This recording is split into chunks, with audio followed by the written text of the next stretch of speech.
Hey guys, in this video, we're going to be going through 25 Valorant tips, but I'm going to try to keep it short and keep it under 10 minutes. Also, YouTube tells me that only a small percentage of the people that watch my videos are actually subscribed, so if you do enjoy it, please consider subscribing. You can always cancel it later. Tip number 1, adapt on defense. If a team has only been successfully going to one bomb site, or they have gone there every single round, don't think that this round will be any different. Stack it with 3 to 4 people so that you have a better chance of holding it. Humans are habitual creatures, and by default, they are drawn to a specific site. Tip number 2 is that you should use the mollies from Brimstone, Phoenix, Killjoy, and Viper to repel diffusers so that you can win in very unique situations. Even if you are the last person alive on your team against 5 defenders trying to defuse the bomb, your mollies can delay the defuse for long enough for you to win that round. Trust me, if you haven't done this yet, you have to try it. It is a surreal feeling when you get kills from your molly because people are desperately trying to defuse the bomb. Tip number 3 is that the Bucky is an underrated gun and it is great for eco rounds. And there are also some people that use it every single round. It is great in the small to medium range and can one-shot your opponents even if they have full shield. Tip number 4, a quick way to get more headshots in Valorant is to practice keeping your reticle at head level. This simple crosshair placement can easily get you more kills. Most players, especially low elo players, move around with their crosshair aimed at the floor. This is a bad habit that can be fixed by solely focusing on it for a couple of games. You're going to be shocked by the change that it makes. With the episode 2 release of Yoru, it is a little bit more difficult to tell if there's someone next to you or if it's just his decoy footsteps. This is the difference between the two. Train your ear and you're not going to be fooled again. Tip number 6 is that the op is one of the most powerful weapons in Valorant, and with its recent nerfs, it can be a little bit harder to use. I've also had too many games where noobs on my team try to quick scope around corners to clear them instead of properly peeking while ADSing. Walking while scoped in can make it way easier for you to clear corners and give you a higher chance of killing people. Playing split can be pretty annoying, but tip number 7 is a way to make it a little bit easier. If the bomb is planted and you are playing off site and the defender taps the bomb, you have to run all the way onto site to peek, likely getting yourself killed. But if you plant in this specific location, you can peek from multiple different angles to give yourself the best chance of winning that round. These quick peeks can get you a lot of information on what the defender is trying to do that round. Hey guys, editor Snowta here. I also wanted to add in a spot on Icebox that I don't like planting in. I know we don't always have the most time to set up a good plant, but if you have the luxury of being able to plant exactly where you want to, you should plant in this location instead. This spot allows you more angles to peek from to really see what the diffuser is doing. Tip number 8, spray through smoke cover. Way too many players get comfortable when smokes are in front of them, and occasionally spraying through them, especially if you know somebody is there, can net you a lot more kills.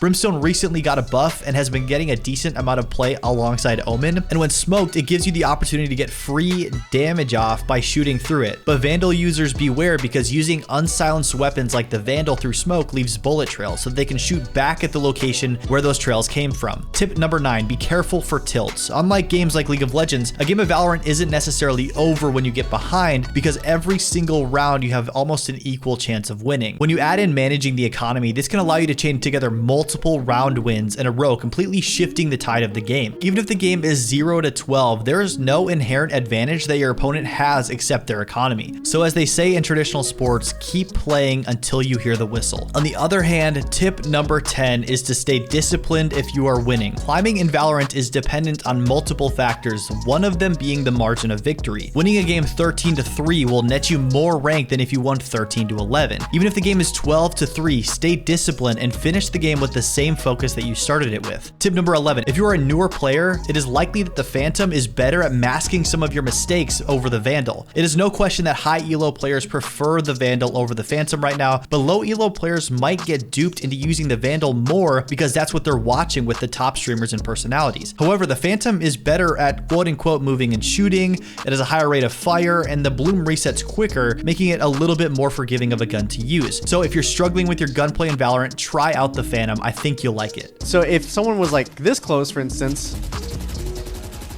I'm not kidding, running spray is actually good.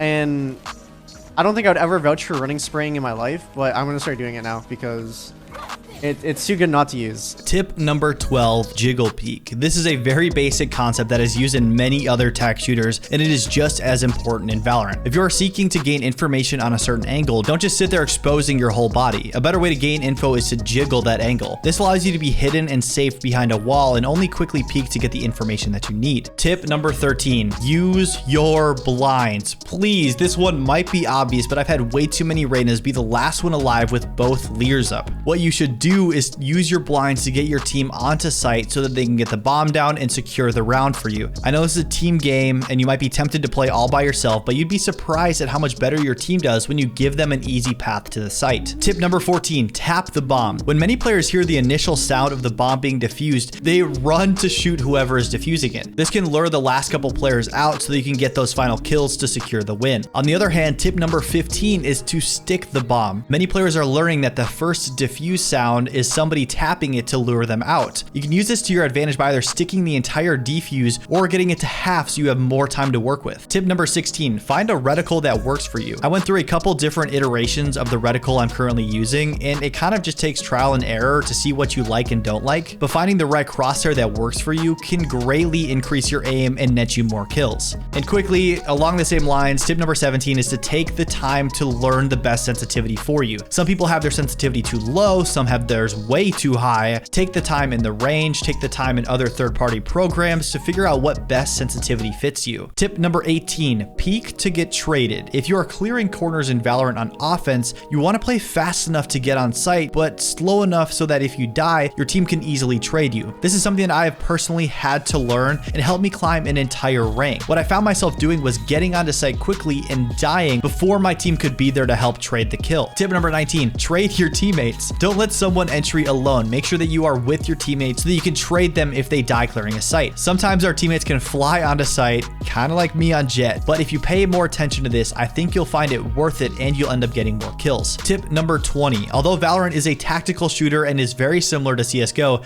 it is not the same game at all. I've had teammates play too slow and hold angles that are unrealistic. Don't be afraid to wide swing. Usually people hold tighter angles than their reaction time can support, so wide swinging can throw their aim for a loop and give you an advantage in a gunfight. Don't be afraid to play Valorant more aggressive at times. Unlike another competitive game like League of Legends, Valorant has voice comms. These are super beneficial for coordinating with your team to win games. After all, it is a team game and the team that plays better together will end up winning. A great way to make sure that this happens is to be the IGL. Even if you're not an outspoken person or you're not an extrovert, being able to make the right calls can push your team in the right direction. It turns a team of 5 chickens with their heads cut off into a semi-decent coordinated group. Tip number 22 is to be proactive and have a plan. Just like other competitive games, don't let the game come to you. Usually when you play too passive and you turn your brain off, you end up not innovating enough in a certain game or make the changes needed to win. A way that you can fix this and do this a little bit better is to tip number 23, play a warm-up game. Think through how you want to play the game and the different ways you can adapt if you need to. Games like Spike Rush and Deathmatch are fun, quick ways to warm up your mechanics and get your brain moving a little bit. Tip number 24 is to not over-rotate. At higher ranks, and especially with Yoru being added to the game, you need to be a lot more careful to not over-rotate on defense. When a couple of opponents are showing up on one side of the map, don't just blindly start sprinting there, because if they rotate, you are giving up control of the site you formerly held. Now, you should rotate if your team is dying on the site that is being pushed, or you see all 5 literally pushing onto it. But keep in mind that rotations are one of the best ways to throw off a defense, so be wary of over-rotating. Last but not least, tip number 25 is seek to get better. Watching videos like this and streams are great ways to increase your knowledge of the game. This game is very competitive, and there are a lot of skills that you can develop and tips that you can learn to improve your gameplay. All right, guys, I finished the 25 tips with about a minute to spare, so I'm going to share with you 2 more bonus tips. Number 1 is that when you are in a bad scenario, you need to play aggressive. Push to surprise your enemies. Let's say you're on offense in a 1v3 situation or a 1v2, 1v4. You do not have the tempo, you do not have the gun advantage, you do not have the man advantage. What you need to do is look to create it. If you plant the bomb and you have 3 people pushing your site, you should look for an aggressive play to pick one of them off. Odds are they're going to be trying to approach the bomb site from different angles to find you the fastest. If you can push out one of those angles to get a kill, say CT, you can then relocate, which makes the round look very, very different. I know those situations can be very scary, and honestly, dealing with them comes with time, but practice them and know when in doubt, play with aggression. Last tip, really quickly, is if you have an operator on defense, defense, move around site to site. If you're on Haven with an operator and you get a couple of kills on C long and you survive that round, they know you're going to be there next round, so they're likely not going to go there. So go to A long or go to mid and watch window or garage. Keep rotating the operator around so the other team does not know where to expect it. Guys, thank you so much for watching. Thank you for making it till the end. As always, this has been Snowta. Thank you so much for watching, and I will see you in the next video.